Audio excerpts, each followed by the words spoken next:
I am Geoffrey in the Sweden campaign from the 1648 mod for Medieval 2 Total War Kingdoms by Infracta.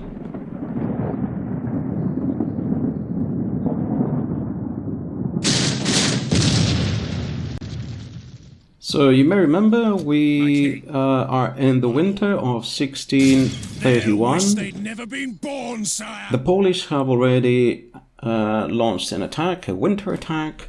They besieged last time one of our minor settlements, a settlement called Strasbourg, and at the same time they were besieging another settlement nearby, so we were not able to reinforce Strasbourg. The nearby settlement they are besieging is called Löbau, and it is defended by a veteran general, a 5-star general called Reinhold Anrep.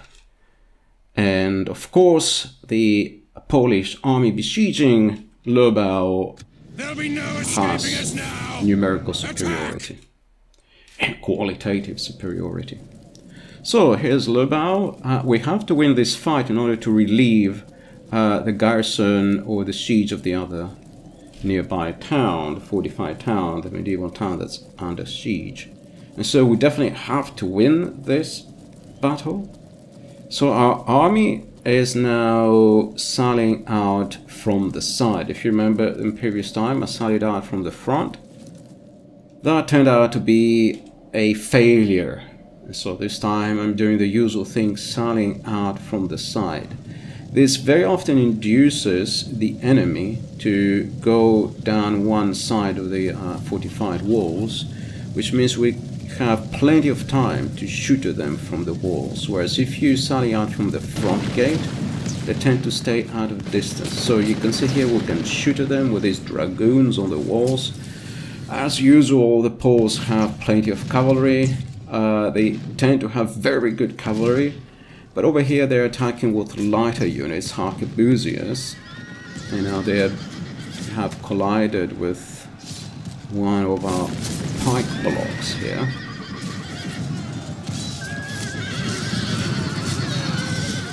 This is going to be a very difficult fight for them to win. Our men are celebrating for some reason. They're encouraging our pikemen, who seem to be winning. And the rest of the army is set up here in sort of tertiary type formations. It's not an ideal tertio, it's a kind of as good as possible tertio under the constraints of the game. And of course they're fighting in a somewhat Swedish style, so it is not too far off the Swedish style, these tertios, because they very often would put musketeers in front of the pike blocks. The pike blocks had a kind of triangular type formation, kind of. They didn't have this linear formation, but nonetheless it's close enough.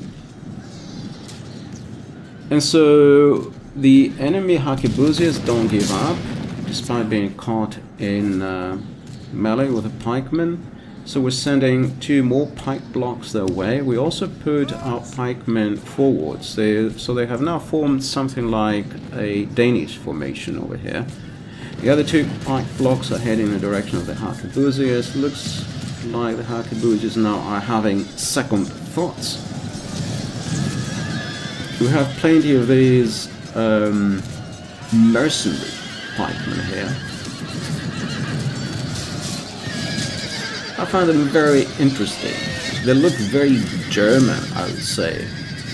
I mean, the way they're dressed in this very simple way, they don't look at all Spanish or Italian or anything like that. They don't even look English. They don't look like anything, or French, of course. They don't look like anything other than possibly German. They're so kind of down-dressed, how shall I put it. And so it looks like we're winning here on this side. But the Poles are sending more cavalry, and we're rearranging our units. There are more arquebusiers. We had some casualties, but overall we're winning. And our blocks of pikes have rearranged themselves. This one block at the front is very badly mauled. Now, since the enemy is sending forward arquebusiers, we might as well shoot at them from the distance. So I'm rearranging the units here so to give more room for our musketeers to shoot. And I'm keeping some pikemen at the ready. Somehow the enemy arquebusiers managed to squeeze through our pikemen there. So we're bringing these pikemen in the rear, bring them forward, that scare them off. You have to give credit to the AI that it's not utterly stupid. Yeah, they're doing what they can. Of course, it's difficult to defeat the human player, and they will come, you know, and fall in this trap. They will come and attack the units that have sallied out from the side gate. And you can see they get exposed to fire from the wall when they do that. They will fall into that trap, but you cannot always guarantee that they will charge the units that come out the side gate. Sometimes they don't.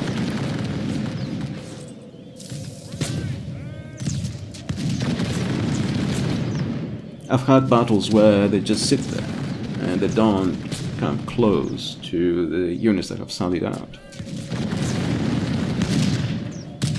So they're probably still within range because we can shoot them. Muskets in those days had a range of 300 meters. That's a point blank range. So if you shoot straight at someone's head, you can hit someone's foot at 300 meters. That was the practice.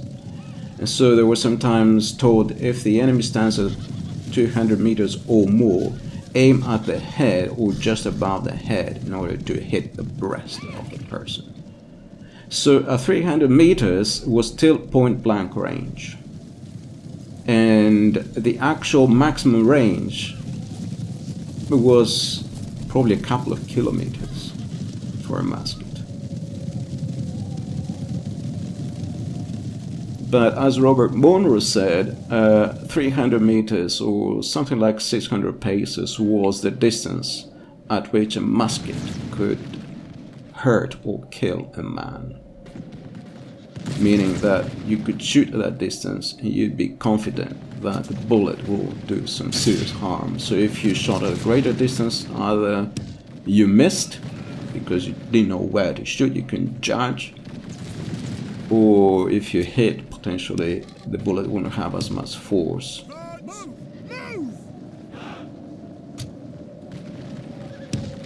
Of course, I'm sure you hurt someone with that bullet. Just maybe harder to kill someone if he was wearing a breastplate or something like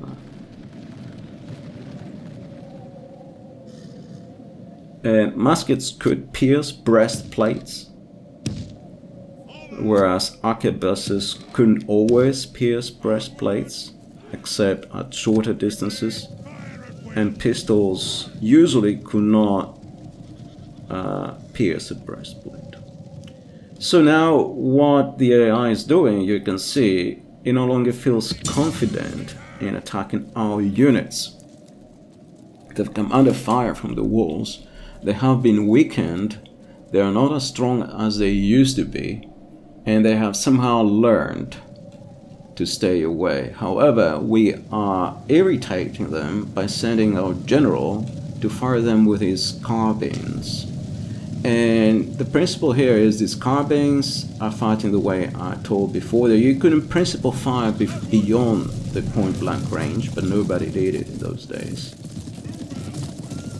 But you could in principle do it, and so what the general's bodyguard is doing, they're armed with carbines, which are flintlock arquebuses, or similar to flintlock arquebuses that don't have a very long range, but you could shoot at an angle, and that's what they're doing. The chances of killing anyone if you shoot at an angle with what was called a long shot were very low. And this is how it works in this game. So you may have heard the expression "not by a long shot." The chances of shooting anyone by a long shot, of actually hitting anyone, were very low. So the Poles have one tertia here, and they were forming in the Dutch formation. Now they decided to charge anyway. And they have still plenty of musketeers, and they seem to have a small unit of hussars, and they are probably their general or their captain is with the hussars. Potentially. We'll find out. Now, you can see the Poles have learned that they took a lot of casualties, so the AI is receptive to that. They feel that they are now losing this fight, so they cannot be very easily persuaded to attack our men.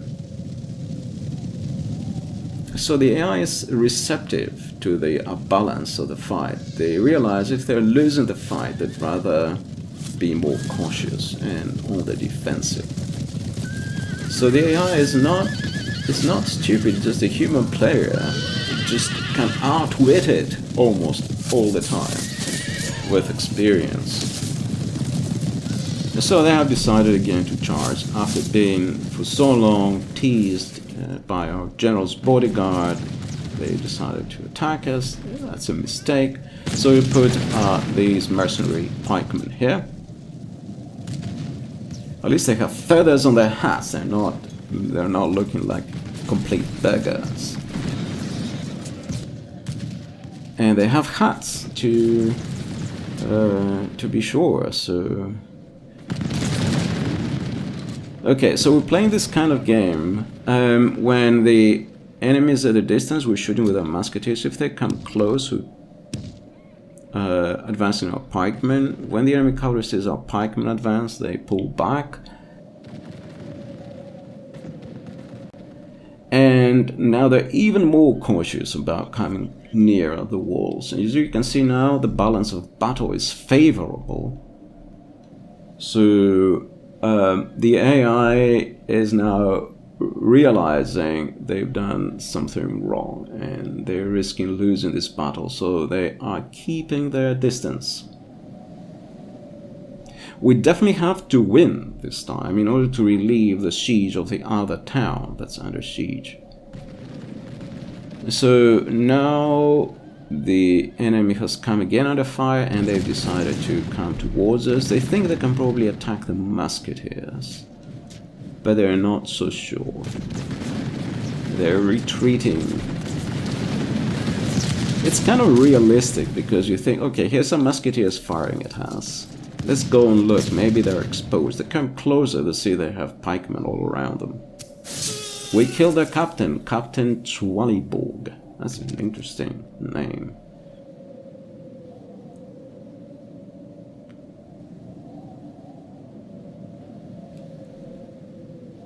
And we're more than halfway through this battle. We definitely have to win. But we still have time. We can eventually advance towards them. Okay, they're coming back. They come under fire.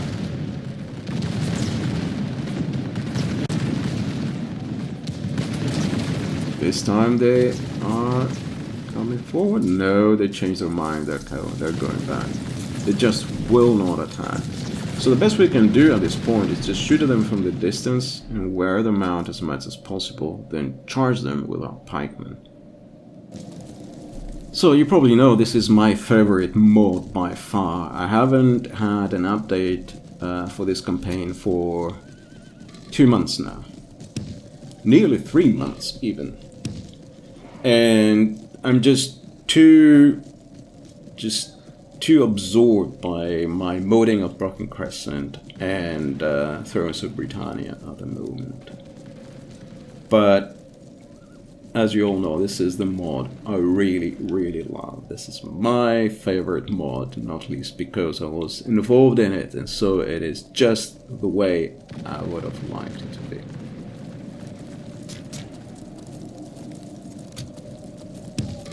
But of course, most of the work, the vast majority of the work was done by Gigantus, Monty, and the people who did the units, who did an amazing amount of work. Amazing amount of work. You cannot imagine. And the units are of very good quality. So we keep playing this game. Time is running out. The Poles will not attack. We definitely have to break the siege. We have to force them to retreat.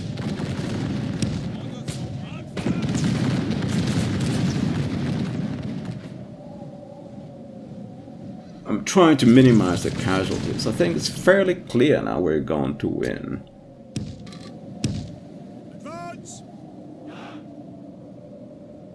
It's also the case that in these small towns with the medieval walls, you cannot retrain units. So unlike, for example, in some other mods or other games, you can get units from the smaller towns. In the 1648 mod, you cannot. The smaller towns are the equivalent of stone forts in modding terms. And so they will not give you units, they will not give you buildings.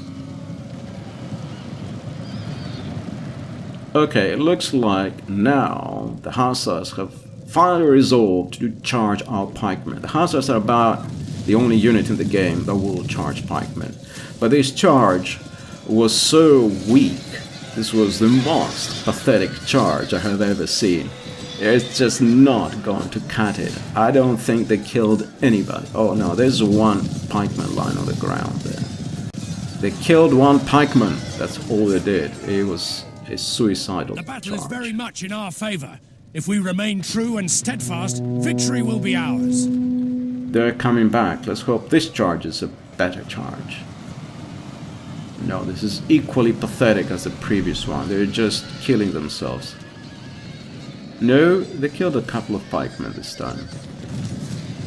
Marginally more successful. Had they charged with more conviction, they could have caused some damage. Only half the enemy force remains. Which I still think is unrealistic. If you have a block of pikes that's so well disciplined like this one, holding down their pikes, you have to charge with an enormous force, except a lot of the forces is going to get killed just to disorganize them and throw them into disarray. But you're going to have so many casualties if you do that. That even Hussars would probably struggle to defeat a well-organized tertiary. If you look at the battles, there were some battles where cavalry attacked tertiaries. I recently posted a battle from the Italian Wars. Whenever cavalry charged pikemen, it was usually in the rear or in the flank while they were occupied and busy fighting infantry or advancing. And very often they were disorganized. They were under artillery fire, musket fire, arquebus fire. And sometimes, very often, they were falling back, retreating, and so on. So whenever you find cases in a battle where cavalry attacked pikemen, it was always situations like these. And very often it was the best cavalry, so the most heavily armored, that dared to attack a block of pikes. So a block of pikes was a huge deterrent. These Hussars, however, are not giving up. They're trying to find a way to get through, potentially to attack our musketeers. But they can't squeeze this unit through, so they decide to attack our pikemen a second time.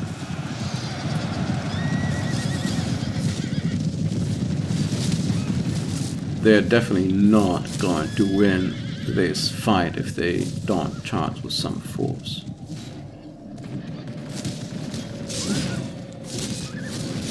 But of course they are made not to charge head-on a block of pikes.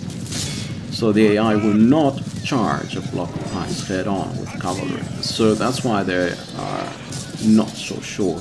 So now the pikemen have moved forward. They're clearly winning now. They are murdering these Hussars. Victory will be ours. And finally the Hussars have been broken. But you can see what a high morale they have. They are down to half a dozen men. And Only now they're broken. And now we can advance forward. Let's hope our enemy retreats. We don't have much time left. But our enemy doesn't have many units left either. So our pikemen are advancing. And now they are charging the Polish infantry.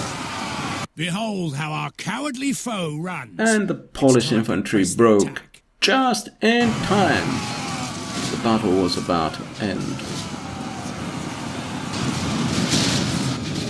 So we won this battle. We've lifted the siege. And we can now go and reinforce Stargard. And if we don't do that, it's doubtful the Stargard will survive the siege.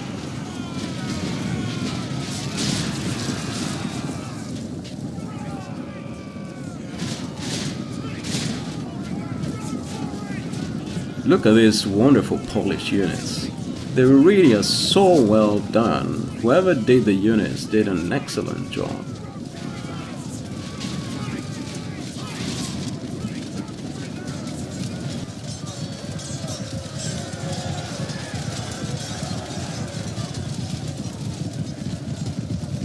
And some of the units are amazing. Some of the Spanish units, for example, the Siebenbürgen units are very colorful, very pretty. And some of the more recent units, some of the cavalry, for example, they are very well done.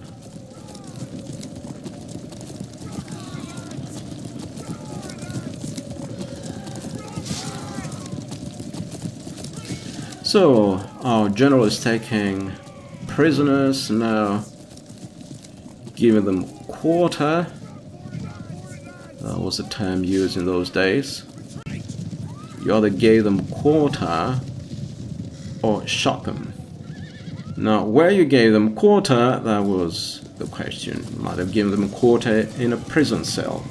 By the grace of God, our foe is utterly vanquished. Let all who remember this day remember it as the day of our most glorious victory. Well, so that was a victory, says a heroic victory. Only lost 151 men. It wasn't such a heroic victory. It was somewhat cowardly to fight in this way.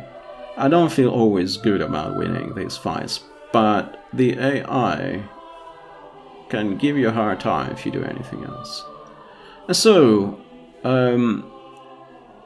that solves the problem of the other fort being under siege. Surely you'd rather coin than captives, my lord? So the Poles rejected the ransom. Now we can send reinforcements to Stargard. And that was the battle. Thank you for watching.